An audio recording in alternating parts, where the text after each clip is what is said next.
네, 다음은 행복이라는 제목으로 목사님의 설교 말씀이 있으시겠습니다. 반갑습니다. 참 좋으신 주님의 은총과 평강이 청년부교회 예배의 자리에 나오신 모든 청년들과 또 성도님들 위해 함께하시길 축원드립니다. 어떻게 하면 행복할 수 있을까? 오늘 설교에서는 행복에 대해서 생각해보고자 합니다. 첫 번째 스크린을 보면 어떤 사람이 개를 키웠습니다. 어느 날 젊은 개 한 마리가 자기 인생을 깊이 연구한 결과 자신의 꼬리에 행복이 있다는 것을 발견했습니다. 그 젊은 개는 꼬리를 잡기 위해서 열심히 노력했습니다. 그러나 자기 꼬리를 잡으려고 하면 할수록 제자리를 빙빙 돌 뿐 도무지 잡을 수가 없었습니다. 그렇게 허수고만 한 젊은 개는 결국 어지럽고 힘이 다해 그만 쓰러지고 말았습니다. 쉽게 말해서 개 번아웃이 온 거예요. 그 모습을 지켜보다 한 늙은 개가 젊은 개에게 이렇게 말했습니다. 나도 자네처럼 열심히 행복을 잡으려고 돌고 돌았지만 결국 잡지 못했지. 하지만 한 가지 사실을 깨달았다네. 꼬리를 잡으려고 열심히 돌면 어지럽고 지칠 뿐이지만 내가 한 목표를 향해서 달리면 그 꼬리는 항상 나를 따라온다는 것일세. 어때요? 일리가 있나요? 목표를 향해 달리면 꼬리는 자연히 따라온다. 행복은 따라온다. 이걸 깨달았으니 정말 도통한 개 같지 않습니까? 여러분은 젊은 개처럼 열심히 제자리만 빙글빙글 돌면서 행복을 찾고 계시나요? 아니면 늙은 개처럼 목표를 향해 감으로써 행복이 따라오는 삶을 살고 계시나요? 두 번째 스크린을 보면 인생의 공허와 허물을 가장 잘 통찰한 성경은 전도서가 아닐까 생각을 합니다. 두 번째 스크린이죠. 전도서 기자는 인생이 자기 성취와 성공을 위해 돈, 재산, 신분 상승 등등 물질적인 것들을 추구하지만 그 삶은 결국 헛될 뿐이라고 경고하고 있습니다. 결국 돈, 재산, 물질적인 그 소유를 위해서 열심히 빙글빙글 돌았지만은 나중에 허무와 공허함만 몰려오게 된다는 것을 경고하고 있는 것이죠. 전도서 6장을 보면은 행복과 불행에 대한 이야기가 나오는데 이 전도서 기자는 아무리 우리가 소원하는 그 물질적인 것들을 다 가지고 성취했다 할지라도 결국은 그 삶이 행복하지 않다면은 그 삶은 무의미하다고 말하고 있습니다. 그래서 이 전도서 기자가 본 관점은 그래요. 우리가 흔히 생각하는 돈, 재산, 신분 상승, 이 물질적 풍요를 얻으면은 행복할 것이라고 생각을 하는데 그것과 행복은 실제로 별개다. 이렇게 말을 하고 있습니다. 전도서 기자의 말은 사실 틀리지 않는 것 같습니다. 세 번째 스크린을 보면 한계 효용 체감의 법칙이라고 있습니다. 어때요? 물질적인 것은 어느 수준에 이르게 되면은 그때부터는 만족도가 점점 떨어집니다. 어때요? 피자 한 판이 있다고 칩시다. 배고픈 우리 앞에 피자 한 판이 있을 때 그 한 조각 먹었을 때 기분은 정말 만족도가 높죠. 아주 기분이 좋습니다. 그런데 두 조각, 세 조각, 나중에 몇 조각을 먹었다 칩시다. 그랬을 때 배가 이제 느끼해져요. 이제 탄산 음료와 같이 겹치면서 배가 느끼하면서 더부룩하고 갈수록 만족도가 떨어지면서 기분이 좋지 않습니다. 나중에는 속이 안 좋은 사람은 이제 화장실에 가야 될 수도 있어요. 이것은 뭘 말해주냐 하면 이 물질적인 만족도는 시간이 가면 갈수록 떨어지다는 거예요. 결국 한계, 효용, 체감의 법칙을 잘 말해주고 있는 것입니다. 우리의 육체적, 감각적 쾌락들이 다 이렇다고 보면 될 것입니다. 네 번째 스크린을 보면은 저는 행복에 재물과 물질과 신분, 지위 이게 필요 없다고 설교하려는 것이 아닙니다. 이것들은 어느 정도 필요합니다. 우리의 인간의 존엄성을 지키고 그리고 인간다운 삶을 살기 위해서는 이런 것들이 지금 필요합니다. 어때요? 교회에 오면은 헌금도 해야 되죠. 어려운 곳에 기부도 해야 됩니다. 친구들과 만나서 밥도 먹고 관리하려면은 자기 개발하려면 돈이 있어야 돼요. 헬스장도 가야 되죠. 옷도 사 입어야 됩니다. 몸도 가꾸어야 해요. 또 자녀들에게 용돈도 주어야 해요. 그러면은 돈이 필요합니다. 돈과 재물이 필요합니다. 그러나 이 돈과 재산이 많고 지위가 높다고 해서 이것들이 계속 변함없이 행복을 보장하지는 않더라는 것입니다. 부자들을 대상으로 실험해 본 결과 재산이 늘어나다가 어느 딱 지점에 이르니까 그때부터는 행복도가 계속 떨어지기 시작하더라는 그런 연구 결과를 발표를 했습니다. 결국 부자는 모두 행복할 것이라고 생각하는 우리의 생각 자체가 어떻게 보면은 착각이죠. 착각입니다. 그래서 지혜로운 부자들은 자기 재산을 사회와 세상이 발전하는 곳에 어렵고 힘든 곳에 혹은 장학사업을 하는데 쓰이도록 합니다. 그렇게 해서 그들은 행복한 상태에 계속 있게 된다고 합니다. 지혜로운 부자들이 그렇다는 겁니다. 그럼에도 불구하고 우리는 어때요? 그렇든 어쨌든 나는 아직 부자가 안 돼봤으니까 죽어도 돈벼락을 맞아봤으면 좋겠죠. 안 그런가요? 죽어도 돈벼락을 맞기를 바라죠. 어찌 될 값에 내일 죽더라도 일단 돈을 많이 돈벼락을 맞아봤으면 합니다. 제가 목회를 하다가 어떤 이제 임종을 앞둔 분 이제 호스피스 병동 같은데 임종을 앞둔 분을 이제 신방을 가게 된 적이 있었어요. 그런데 그분이 내일 모레 이제 하나님 품으로 가야 되는데 자기가 가지고 있는 땅이 수용되어서 보상을 받았다고 엄청 기뻐하는 것을 보고 우리의 인생이 이런 거구나. 다들 그렇게 생각을 해요. 저도 내일 로또 당첨되면은 다음 주 이 자리 없을지도 모릅니다. 뭐니 해도 머니가 최고인 거예요. 우리는 다 이렇게 생각을 해요. 물질과 돈과 지위는 일정 부분 필요합니다. 그러나 그것들은 일정 수준을 넘어서면은 더 이상 우리에게 행복을 보장해주지 않는다는 것이 이미 사실적으로 다 밝혀졌습니다. 다섯 번째 스크린을 보면 전도서 기자는 이것을 잘 통찰했죠. 부귀공명을 추구하고 그런 물질적인 소원을 다 성취했다 할지라도 결국 우리 인생은 허무와 젊은 개처럼 번아웃이 오고 허무와 공허감을 느끼는 것을 피할 수 없다고 합니다.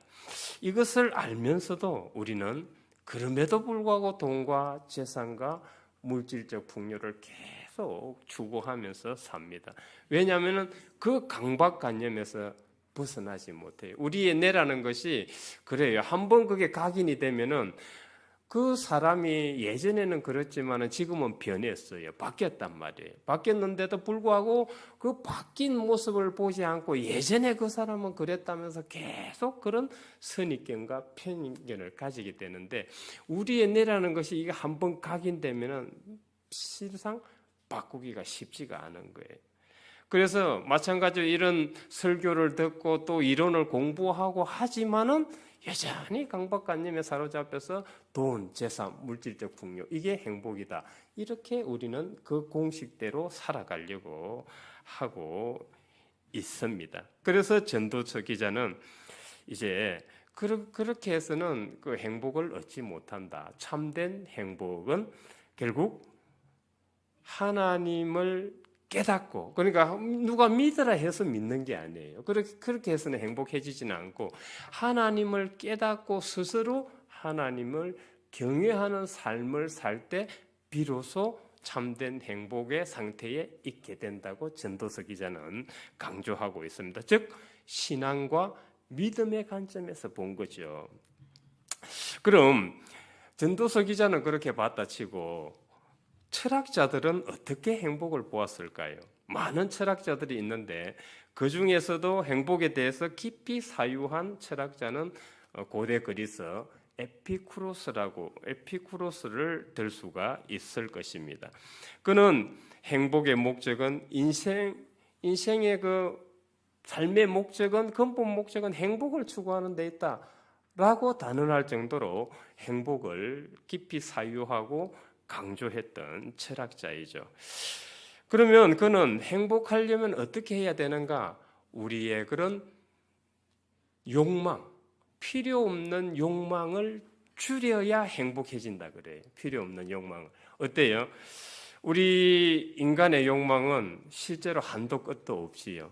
저에게 지금 1,000만 원짜리 명품이 있다고 칩시다. 그걸 누구에게 선물을 받았을 때는 그 순간에 아주 그냥 이게 매혹이 돼요. 기분이 아주 좋고 행복감, 만족이 있어요. 만족이 있습니다. 그런데 이게 한계효용 체감의 법칙이죠. 시간이 지날수록 점점 그 만족도가 떨어져요. 그래서 나중에 돈 많은 사람들, 그걸 구입할 수 있는 사람은 어때요? 나중에 1,000만 원짜리가 명품이 나중에는 2,000만 원짜리로, 나중에는 3,000만 원짜리로, 나중에는 1억짜리로 가는 거예요. 왜냐하면 이 물질적이라는 이 우리의 이 욕망은 한도 끝도 없어요. 때문에 그것으로 인해서 그 쾌락의 만족도는 점점 더 비싸져야 더 만족감을 느끼는 거죠. 이걸 이제 우리는 쾌락의 쳇바퀴라고 합니다. 계속 빙글빙글 돌듯이 쾌락의 쳇바퀴를 돌고 있는 것이지요. 우리의 욕망은 한도 끝도 없기 때문에 에피쿠로스는 우리의 욕망을, 그 불필요한 욕망을 줄일 때 비로소 우리에게 참된 행복이 올 수 있는데, 그가 말하는 참된 행복은 결국 이 물질적인 것은 적당히 필요 없다는 게 아니에요. 적당히 갖추고 정신적인 쾌락이 중요하다고 강조하고 있습니다. 그러면 정신적인 쾌락은 어떻게 오는가? 그 에피쿠로스는 친구와 그 정신적인 쾌락을 얻는 비결 중에 하나가 친구의 우정과 사랑이에요. 여러분들이 교회 가서 친구가 없을 때 어때요? 우리 청년들. 교회 갔는데 친구가 없다. 하나님을 믿지만은 신앙생활에 별 재미가 없어요. 별 재미가 없어요. 하나님은 믿지만 그럼 친구 있는 곳으로 찾아가게 되겠죠. 또 교회에서 계속 친구를 사귀어야 돼요. 우리는 하나님 믿는데 무슨 친구가 필요하냐 그러겠지만은 이 에피쿠로스에 의하면 그렇지 않아요. 우리의 이 정신적인 만족이 있어야 되는데 그 정신적인 만족은, 그 행복도는 어떻게 오는가? 친구와의 그런 사랑과 우정에서 온다고 그래요. 오늘 여러분들은 예배 후에 이제 하브루타를 하게 될 거예요. 하브루타를 하게 되는데 결국 이것도 친구와의 정신적 쾌락을 얻는 하나의 비결이기도 해요. 그렇게 해서 친구가 대화하면서 우정을 쌓고 사랑이 싹트면서 정신적인 쾌락을 얻어가는 거죠. 여러분도 오늘 또 하브루타 바빠서 참석 못하는 분도 있을 수도 있어요. 너무 걱정하지 마십시오. 이 행복의 기회는 늘 열려 있어요. 다음번에도 기회가 있습니다. 최근에 강남 하근가 일대에서 마약 음료가 유통되고 있어서 사회에 큰 충격을 주고 있습니다. 마약도 결국 따지고 보면 왜 할까? 마약을 왜 할까? 결국 쾌락이죠. 쾌락을 위해서 마약을 하는데, 그러면은 지금 현재의 고통과 스트레스로부터 탈출을 할 수 있다고 봅니다. 그 마약을 해서. 그렇게 해서 스트레스를 줄이고 고통을 줄이고 마음의 평안을 얻었습니다. 우리는 그걸 과연 행복이라고 할 수 있을까요? 마약은 중독성이 강하죠. 중독성이 강하면은 이 중독성이 강한 것들을 우리는 중독되면 중독이라 그러는데, 중독되면 거의 우리 인생이 망가져요. 인생이 망가집니다. 폐인이 돼요. 그래서 6번째 화면을 보면 철학자이자 심리학자인 미하이 칙센터 미하이 교수는 행복하다는 것은 먼저 인격적 영적 성장의 토대 위에 서야 된다. 그러니까 이 인격적 영적 성장의 토대 위에 서지 않는 것은 그건 행복이라고 할 수 없다는 거예요. 그래서 마약을 해서 나의 지금 스트레스를 줄이고 고통을 줄이고 정신적 평화를 얻는 것, 그거는 행복이 될 수 없다는 거예요. 왜? 폐인으로 가기 때문에. 인격적 영적 성장이 없기 때문에. 그래서 미하이 칙센터 미하이 교수는 인격적 영적 성장의 토대, 그 토대 위에서 이제 자기의 잠재력과 자기 개발을 해야 된다고 봐요. 그렇게 하려면은 자기 잠재력과 자기 개발을 하고 동시에 현재 내가 하고 있는 찬양이면 찬양, 혹은 뭐 회계면 회계, 컴퓨터면 컴퓨터, 프로그램이면 프로그램, 이런 것들을 자기가 지금 현재 하고 있는 업무와 일에 대해서 계속 집중도를 높이면서 숙련되게 만들으라 그래요. 숙련. 그렇게 하면은 계속 몰입하게 되겠죠. 몰입. 계속 빠져들게 되잖아요. 그때 행복이 오는 것이, 그걸 행복이라고 그래요. 이 행복의 대가 미하이 칙센터 미하이 교수는, 저는 그의 말에 100% 동감하고 있습니다. 결국 인격적 영적 성장의 토대 없이 말하는 행복은 행복일 수가 없다는 것이죠. 철학자 에피쿠로스가 말했듯이 사람들은 저마다 인생의 목적을 행복에 두고 열심히 살고 있습니다. 그런데 그게 돈, 재산, 신분 상승, 물질적 풍요의 목표를 두고 살았을 때 전도서 기자는 그것은 행복이 될 수 없다고 말하고 있는 것이죠. 마치 젊은 개가 자기 꼬리에 행복이 붙어 있다는 것을 발견하고 빙글빙글 평생을 빙글빙글 돌다가 지쳐서 쓰러지고 번아웃이 오고 공허와 허무감에 사로잡히는 것과 같다고 할 수 있겠습니다. 그럼 우리는 행복의 문제를 어떻게 접근해야 할 것인가? 앞에서 몇 가지 방향성에 대해서 지적을 했습니다. 전도서 기자가 말했듯이 전도서 기자는 신앙과 믿음의 관점에서 볼 때 내 안에 계신 하나님, 그러니까 믿으라 해서 엄마가 교회 가자, 뭐 아빠가 교회 가자 믿으라 해서 믿는 하나님이 아니라 내 안에서 체험한 그 하나님을 믿고 스스로 경외하고 따라갈 때 그때 참된 행복이 있다고 전도서 기자는 말하고 있죠. 그리고 미하이 칙센터 미하이 교수에 의하면은 이제 영적 인격적 성장을 목표로 자기 잠재력과 자기 현재 하고 있는 그 업무를 숙련도를 높이는 거예요. 이게 바로 행복이라는 것이죠.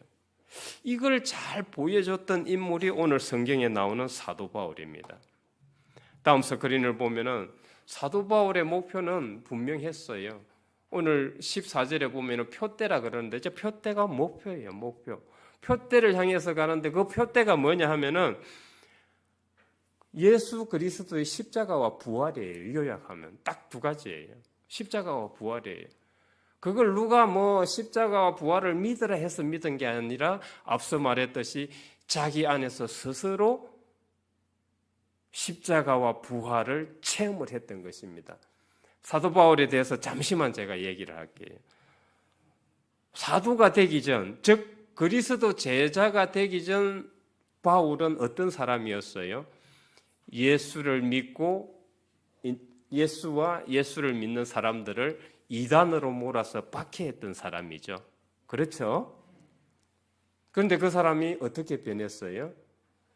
부활 예수님을 체험하면서 사람이 예수와 예수 그리스도 제자를 박해하던 그 사람이 예수 제자가 되었어요.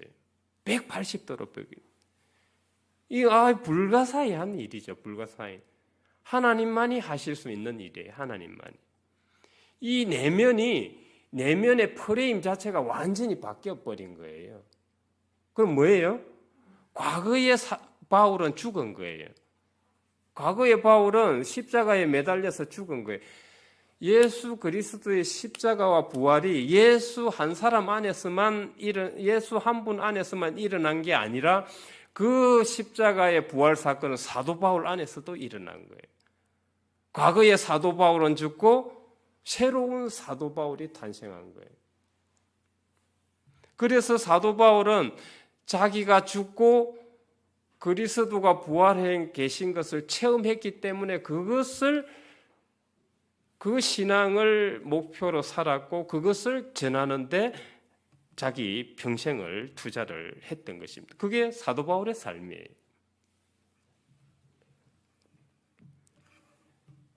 사도 바울 한 사람으로 인해서 결국은 이 기독교가 전 세계적으로 퍼져 나가게 되었던 것입니다.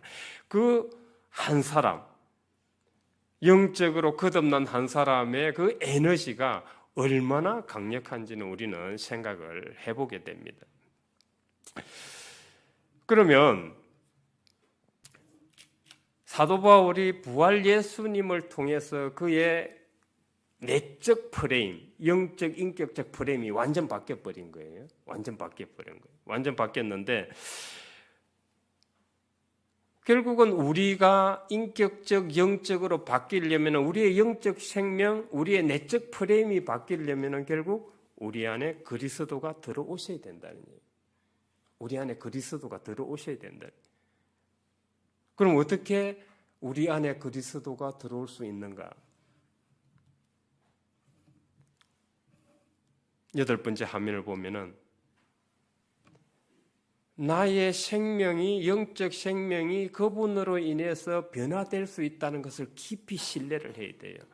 믿으십시오. 예수 믿으면 구원 받습니다. 이것도 좋지만은 우리는 이제 이런 표층적인 신앙을 넘어서 표층적인 믿음을 넘어서 그리스도께서 내 안에 부활해 계실 때 나의 영적 생명이 나의 내적 프레임이 바뀔 수 있다는 것을 깊이 신뢰를 해야 돼요. 이 믿음을 가져야 이 강력한 믿음이 우리를 주님께 끌리게 하는 거예요. 마치 자석처럼. 이 믿음을 가져야 돼요. 이 강력한 신뢰를 가져야 해요.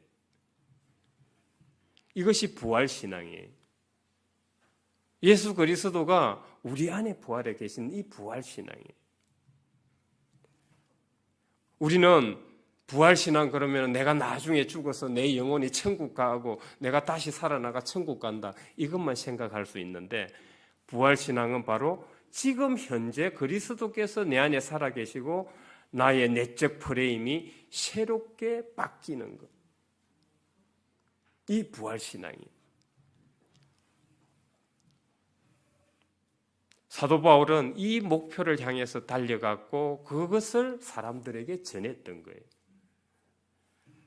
사도 바울은 이 목표를 향해 가면서 자기가 처음에는 예수를 이단으로 몰고 그리스도 제자들을 이단으로 몰아서 박해했는데 나중에는 자기가 어떻게 됐어요?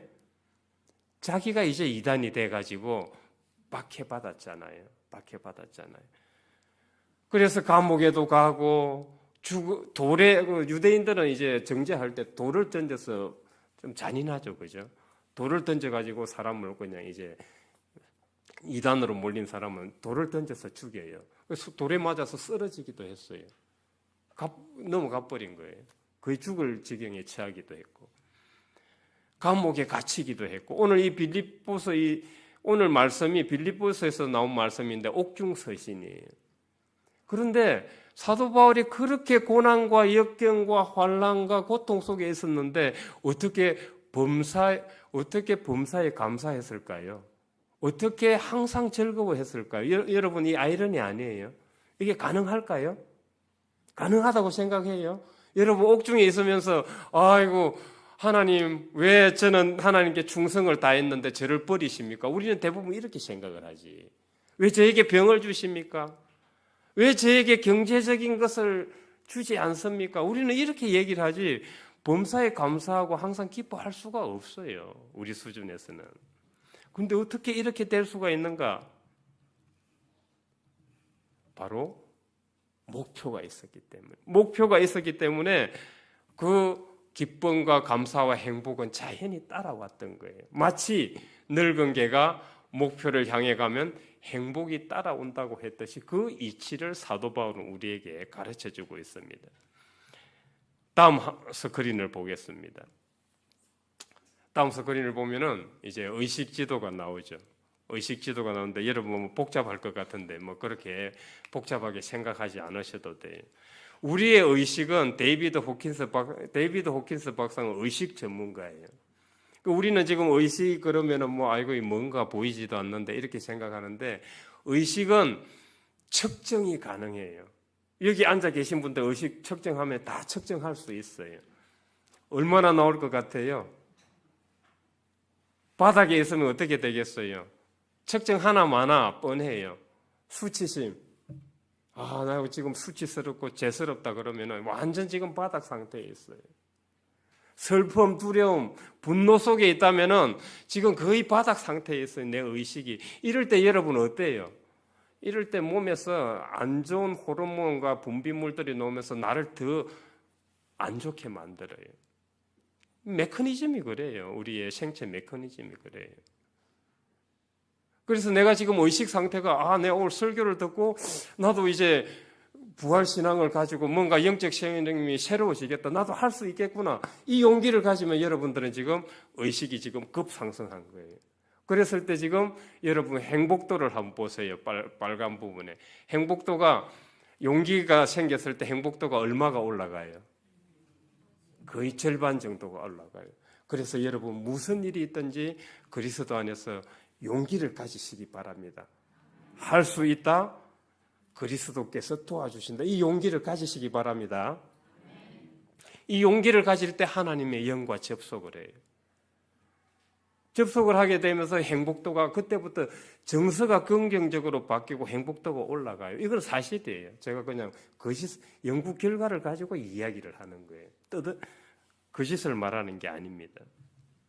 그랬을 때 여러분 저기 의식이 이제 쭉 올라가서 700까지 상승을 했을 때 꿈의 경제예요. 꿈의 경제. 실은 꿈의 경제입니다. 그러나 그리스도와 함께할 때 가능합니다. 내 스스로는 힘들지만 그리스도께서 도와주시면 가능해요. 700은 꿈의 경지인데 이제 의식이 0부터 1000까지 이렇게 측정이 가능해요. 그 700까지 가면은 뭐예요? 깨달음. 사도 바울이 뭘 깨달았어요? 그리스도가 내 안에 사신다. 나는 죽고 나는 이제 그리스도로 산다. 이걸 깨달았잖아요. 그래서 사도 바울의 의식은 굉장히 높은 거예요. 자, 이 깨달은 사람의 그 행복도는 지금 얼마예요? 오른쪽에 보니 왼쪽인가 오른쪽인가? 100이죠. 이 사도 바울에게도 고난과 환난과 역경이 와요. 그런데 우리가 보는 고난과 역경하고 달라요. 왜? 제가 뭐라 그랬죠? 내적 영적 프레임이 완전히 바뀌어 버렸어요. 내적 영적 프레임이 바뀌었기 때문에 고난과 환난과 고통을 보는 시각이 달라요. 역설적이게도 기쁨과 감사와 행복으로 본다는 거예요. 이게 차이예요. 그래서 우리가 행복해지려면 실제로 의식 상승을 해야 돼요. 어쩔 수 없이.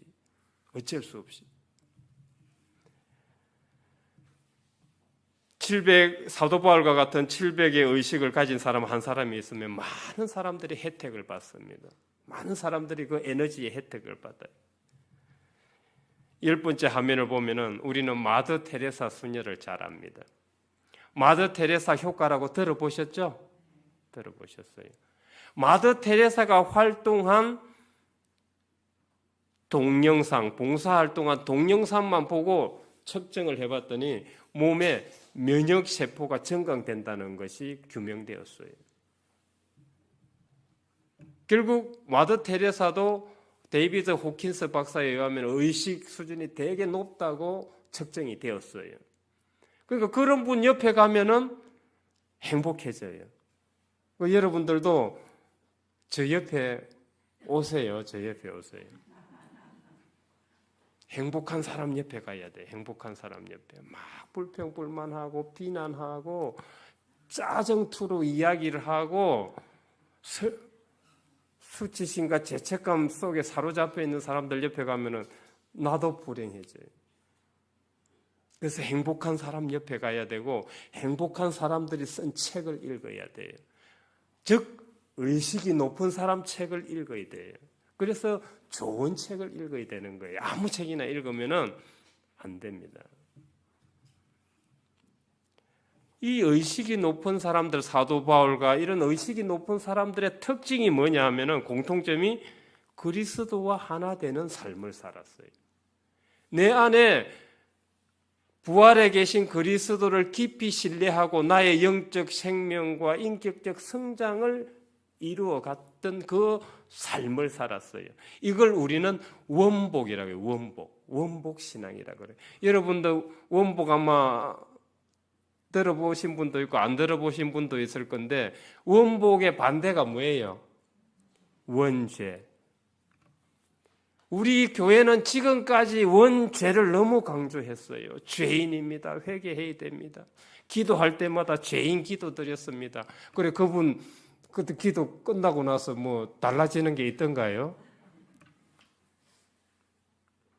죄인 어쩌고 했는데 뭐가 달라져요? 원죄 강조해서 뭐가 달라집니까? 예수 그리스도께서 이미 십자가 지시고 우리 죄를 다 용서하셨어요. 그런 죄책감에 사로잡혀 가지고 언제까지 우리가 신앙생활을 하겠습니까?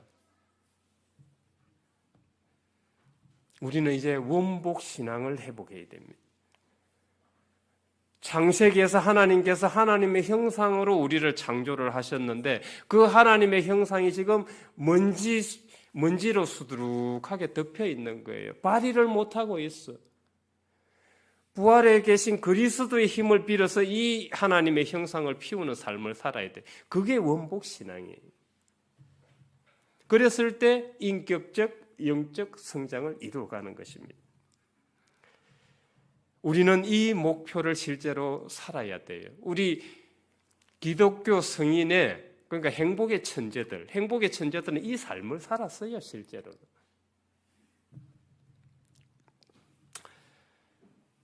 실험해 보니까 행복감이 낮을 때가 언제냐? 목표가 없고 빈둥빈둥 놀고 있을 때. 어때요? 여러분들 집에서 목표 없이 빈둥빈둥 놀고 있을 때 기분이 어때요? 자기 스스로도 자괴감이 들잖아요. 내가 지금 이렇게 살아서 이게 되겠나?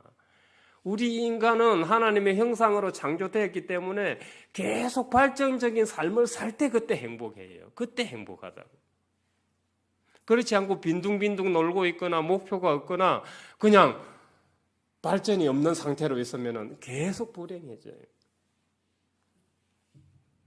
심리학에서도 목표가 있을 때 행복이 보장된다는 것이 규명되었습니다. 서울대 심리학과 교수이자 행복센터 센터장인 최인철 교수는 행복에 대한 연구한 결과 행복의 천재들, 행복의 고수들은 대다수 목표를 향해 가더라. 목표의식이 분명하더라고 합니다. 11번째 스크린을 보면 최인철 교수에 의하면 행복한 천재들의 공통점 3가지. 이것만 설교하고 마치고자 합니다. 첫째, 바른 목표를 가지고 있어요. 그런데 그 바른 목표가 그렇게 거창할 필요가 없어요. 앞서 말했듯이 미하이 칙센터 미하이 교수가 말했듯이 인격 영적 성장의 토대 위에 있는 것이라면 괜찮아요. 나의 인격 영적 성장을 이루어가는 목표라면 괜찮아요. 거창할 필요 없습니다. 나의 체력 단련부터 한번 시작해 볼까요? 이번 주부터 일주일에 한두 번, 한 번씩 2km씩 한번 뛰어볼까요? 내가 현재 실천할 수 있는 것을 목표로 세워야 돼요. 두 번째, 이 목표를 가지고 이제 세웠으면 적극적으로 관심을 가지고 실천을 해야 된다고 해요. 행복한 천재들의 공통점이 그랬다는 거예요. 그렇게 되면 어떻게 되냐면은 자아 존중감이 생겨요. 왜냐하면은 그 적극적으로 관심을 가지고 실천하는데 그 목표가 이루어지지 않을 리가 없잖아요. 그러니까 자아 존중감이 생기니까 나도 이제 할 수 있구나. 가치 있는 존재구나. 나 뭘 맡아도 할 수 있게 자신감이 생기고 자기 존중감이 생기면서 의식이 올라가는 거예요. 여러분, 목표 분명히 가지시기 바랍니다. 우리의 의식이 개입하는 순간 이 우주에 있는 에너지 파동의 흐름이 입자로 바뀌어요. 파동에서 입자로 바뀌면서 파동 함수가 붕괴가 돼요. 우리의 의식이 개입되는 게 얼마나 신비로운지 몰라요. 그래서 여러분들이 기도하는 거예요. 기도가 그냥 하는 게 아니에요. 기도하면은 이 원리에 딱 적용이 되는 거예요. 우주의 에너지 흐름이 파동으로 있다가 입자로 변하면서 파동 함수가 붕괴되면서 우리의 그런 기도가 이루어지는 거예요. 우주의 신비입니다. 지금이라도 분명히 목표를 가지시기 바랍니다. 그렇게 해서 작은 성공의 경험들로 인해서 자아 존중감이 생기고 나 스스로 가치 있는 존재로 만들어갑니다. 셋째, 목표를 향해 가는 과정에서 고요함과 평안함 같은 게 와요. 우리 지금 인성 청년들 찬양 준비한다고 여러 날 수고했지요, 그죠? 찬양 준비한다고 오늘 보니까 저 앞에서 듣고 있는데 마음에서 눈물이 날 정도로 은혜로웠어요. 마음에서 눈물이 날 정도로 참 많이 연습했겠다 그런 생각을 했어요. 그 훈련을 통해서 오늘 이 자리에서 예배전 찬양을 준비해서 많은 사람을 감동시키고 신금을 울렸어요. 아마 온라인 예배를 드리는 형제들도 그랬을 거라 믿습니다. 그런데 여러분들 지금 이제 찬양 다 끝내고 앉아 있으니까 기분이 어때요? 좋죠. 고요하고 평안해. 이걸 고요하고 평안하다 그래요. 열심히 준비하고 난 후에 공연을 마친 후에 그 고요함과 평안함, 이 천재들의 공통점이 행복한 천재들의 공통점이에요. 이 고요함과 평안함. 셋째, 저도 설교를 마치고 언제가 평안할까요? 설교를 마치고 오후, 그때 고요하고 평안해요. 고요하고 평안. 이것이 행복한 천재들의 공통점입니다. 별 것 없지요? 별 것 없습니다. 우리 모두 다 행복의 천재들이 될 수 있습니다. 지금부터 내가 실천할 수 있는 작은 목표, 거창할 필요 없어요. 작은 목표부터 세워보시기 바랍니다. 적극적으로 관심을 가지고 실천하면 이루어낼 수 있고 자존감이 생기면서 의식이 상승해 갈 겁니다. 그렇게 해서 고요함과 평안함이 온다면 나는 지금 행복한 천재들의 반열에 들어가게 되는 것입니다. 그렇게 해서 우리 모두 행복한 천재들로 사는 그리스도인들이 다 되시길 주의 이름으로 축원드립니다. 감사하신 하나님, 오늘 수도 경인노회는 대면, 기타교회는 비대면, 청년부 교회 예배를 드릴 수 있도록 하여 주시니 감사드립니다. 행복이 우리 삶에 있어서 가장 중요한 부분임을 생각하였고 행복한 상태로 있기 위해서는 그리스도가 내 안에 계심을 체험하고 나의 영적 생명이 새로워지고 인격적 영적 성장을 이루어가는 신앙 목표를 향해 가야 한다는 것을 생각해 보았습니다. 아무쪼록 모두가 내 안에 부활해 계신 그리스도께서 우리의 영적 생명을 새롭게 함과 동시에 인격적 영적 성장을 이루어가게 하신다는 것을 깊이 신뢰하고 궁극적으로는 그 목표를 향해 감으로써 행복한 그리스도인들이 다 되게 인도하여 주옵소서. 예수 그리스도 이름으로 기도드립니다. 아멘.